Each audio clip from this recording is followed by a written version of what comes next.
Now let me give you another scenario on personal development. It's called the 4 major lessons in life to learn. Before we get to the 4 major lessons in life to learn, let me give you a key phrase for your notes. Here it is. Life and business is like the seasons. Life and business is like the seasons. Frank Sinatra sings, life is like the seasons. Now, here's one of the key phrases that changed my life. Starting at age 25, you can see this whole scenario. Personal development for me began. I've never been the same since. Here's the next key phrase. You cannot change the seasons, but you can change yourself. You can't change the seasons, but you can change yourself. My best hope, right? When I'm 25 years old, my best hope was to go through the day with my fingers crossed saying, I sure hope things will change. I sure hope things will change. It seemed to be my only way for my life to get better if things would change. Here's what I discovered. It isn't going to change. It isn't going to change. I did a seminar one time for Standard Oil executives and management in Honolulu, now known as Chevron. And we're talking economics one day around the conference table. And one of them said to me, Mr. Rohn, you know some fairly important people around the world. You have a chance to travel internationally. Can you tell us what you think the 80s are going to be like? Now you can tell how far back this goes. He said, what do you think the 80s are going to be like? And I thought for a moment, and I said, gentlemen, I do know the right people. And I do have some experience, I think I can tell you. So they all leaned in a little closer, and I said, gentlemen, based on the people I know and based on the best of my own experience, I think in the 80s it's going to be about like it's always been. Aren't you glad you came today? I mean, that's inside stuff. I don't just spread that around everywhere. It's going to be about like it's always been. It isn't going to change. To hope that it'll change is called whistling in the wind, being so naive, hoping for something that isn't going to occur. I can give you the shortest history lesson that you can imagine in one sentence. What describes human history on the spinning planet the last 6,500 years? Let me describe it for you in one sentence. Here's human history in one sentence. Opportunity mixed with difficulty. That's about as simple as you can put it. And opportunity mixed with difficulty isn't going to change. The man says, well, if it isn't going to change for the future, if it isn't going to change in the 90s, how will my life ever change? Answer, when you change. And if you will change, everything will change for you. Your bank account will change, your income will change, your future will change, the ability to acquire your dreams will change, it'll all change if you will change. And now let's go through the scenario of the seasons. Life and business is like the seasons. Let's cover them. Here's number 1, major lesson in life to learn. Learn how to handle the winters. You say, well, Mr. Rohn, a lot of this stuff is fairly obvious. That's true. Just need somebody like me just to come along and remind us. This is what this is called today, a reminding session. I got no new truth for you to discover. This is all old stuff. We just need to hear it again. Somebody get on our case a little bit, right? We all need that. Here's number 1 lesson. Learn how to handle the winters. That's obvious. The winters come right after falls. And pray tell how often? Every year, according to written history, for the last 6,500. To cross your fingers and say, I hope it doesn't come. I'm telling you, we call that naive. Now, there's all kinds of winters. Not just the winter of the season, but there's all kinds of winters. Winter time, the down time, the discouraging time. One writer called it the winter of discontent. The winter when you can't figure it out, the winter when it all goes wrong. Economic winters, social winters, political winters, and personal winters. When your heart is smashed in 1,000 pieces, the nights are unusually long. It's called winter time.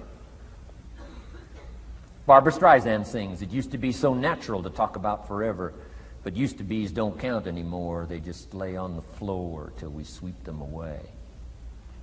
You don't sing me love songs. You don't say you need me, and you don't bring me flowers anymore. A song of winter. But hey, we're acquainted with all those winter scenarios. We've been through them all. Now the question is, what do you do about the winters? Well, you can't get rid of January by tearing it off the calendar. But here's what you can do with the upcoming winters of your life. The long ones, the short ones, the easy ones, the more difficult ones. Here's what you can do. Get wiser and stronger and better.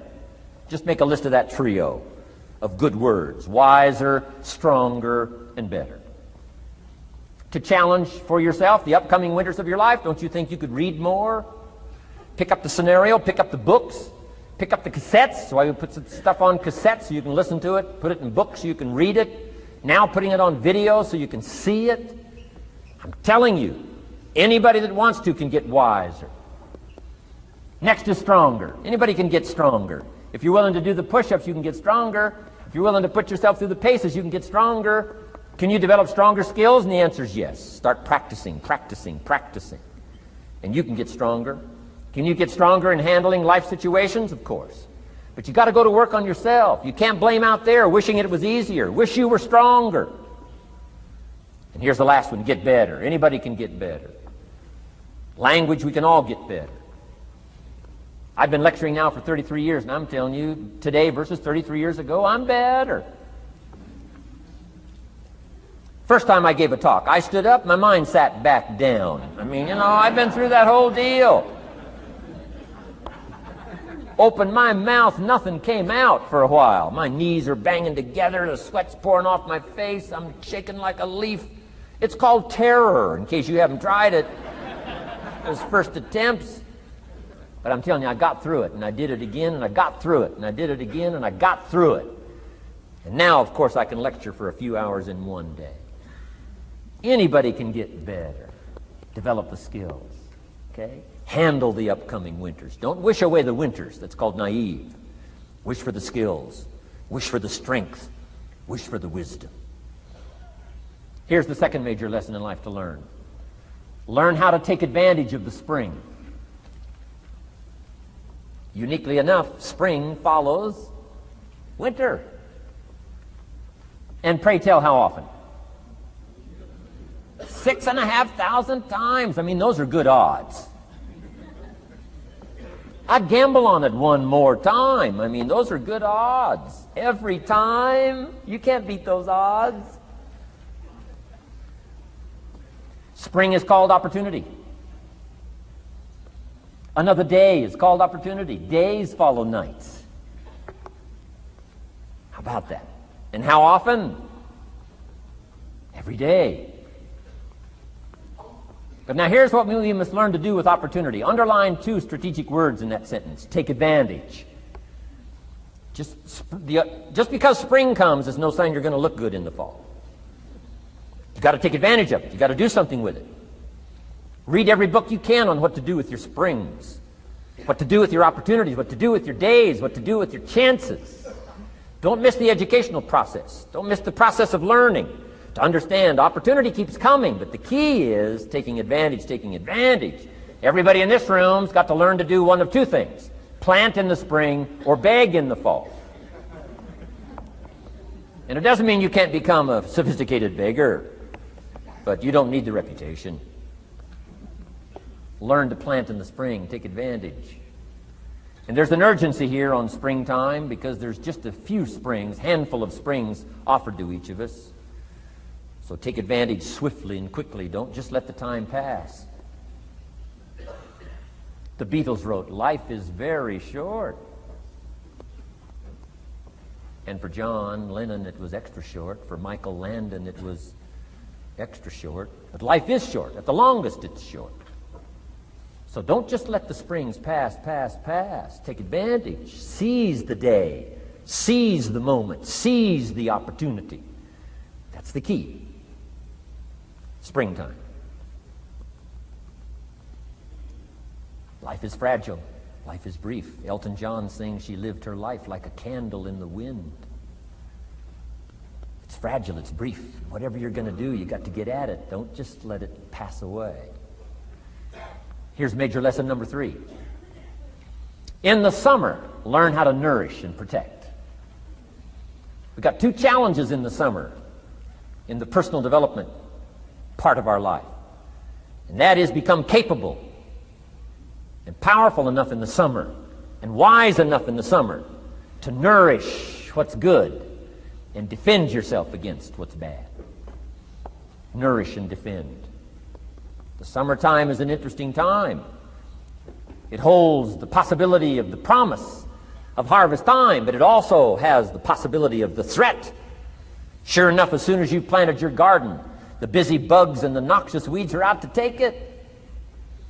And let me give you another word of advice. They will take it unless you prevent it. Summertime is an interesting time. Best as I can describe summertime, you've got to nourish your values like a mother. Nourish like a mother. Go after the threat to the values you've got like a father. Deal with the weeds. Kill the weeds. Nourish the garden and kill the weeds. That's called summertime. What a challenging time. Give life like a mother. Take life like a father. Summertime. You've got to deal with the negative as well as the positive. Summertime is a unique, complex mix of positive and negative. Opportunity and threat. What a scenario of life itself. Opportunity and threat to the opportunity. And you've got to deal with both. You've got to think positive and you've got to think negative. You've got to handle what's ever out to threaten you. You've got to learn to threaten it back. Summertime. Interesting time. Nourish like a mother. Defend like a father. You've got to be like your bloodstream in the summer. Red corpuscles to what? Nourish. White corpuscles to what? Fight. You've got to both nourish and fight. You've got to nourish and be vigilant. Okay. White corpuscles think negative. You can't just think positive. We call you naive. Somebody says, well, I've been taught to be all positive. You'll be some kind of freak. You can't be all positive. Thank God for white corpuscles that think negative all day. Guess what white corpuscles are looking for all day? Problems, infection. White corpuscles say, just show me some infection, I'll kill it. Why? It's out to kill the body. It's out to kill our chances. It's out to kill our future. Whatever threatens us, we threaten. I'm asking you to take sword to your enemies. Whatever's out to threaten you, threaten your health, you got to threaten it back. Like white corpuscles. Kill what's evil. Nourish what's good. Love like a mother. Hate like a father. Father says to whatever threatens his family, take 2 or 3 more steps toward this family and threaten my family, you'll cease to exist. I'm father, I kill.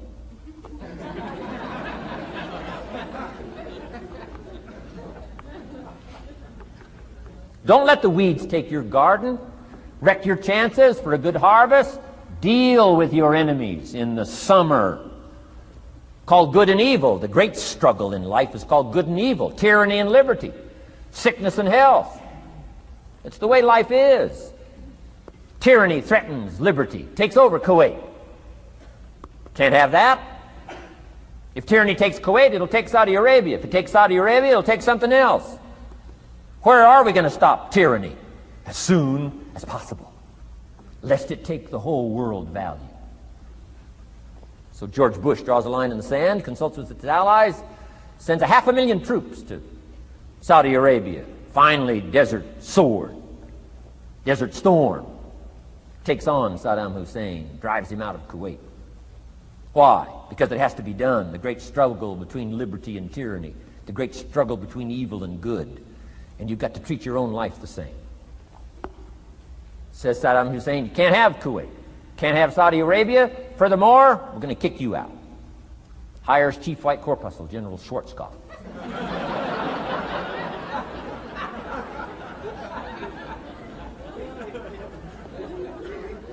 Takes care of the matter. I'm asking you in the summer, nourish like a mother. Threaten whatever threatens you like a father. Now you can also turn around the scenario, that's true. Love like a father, hate like a mother. Give life like a father, take life like a mother. You can turn the scenario around. The key is both love and hate. Single parents have got the greatest challenge. Love like a mother, hate like a father. Love like a father, hate like a mother. Nothing more dangerous than an angry mother.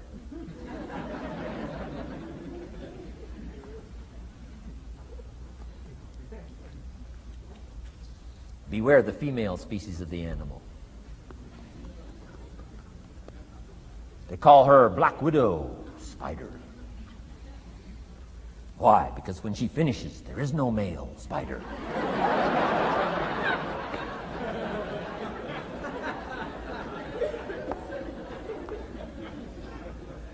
I saw this article. I was flying on an airplane up in Canada. I saw this article in one of the airplane magazines. Showed a picture of this guy with his shirt off, these claw marks down his back, teeth marks in his neck. The guy almost got killed. He was out in the woods, saw a mama bear with her little cub. Said, oh, this looks cute.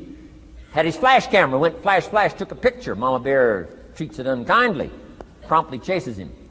Caught him, almost killed him before they got to him. Beware mama bear. So, love like a father, hate like a mother. However you want to treat this scenario, it's very important. It's called summertime. Part of the personal development challenge is to be challenged to learn to nourish all of your values, from a garden to a family relationship, to a love affair, to a marriage, to a business, anything that's valuable to you called equity. You got to nourish it, you got to feed it, you got to take care of it, but you've also got to defend it. It's called the way things are. Key. In the summer. Now here's number 4. Fourth major lesson in life to learn. In the fall, in the harvest, learn to reap in the harvest without complaint. Important part of personal development.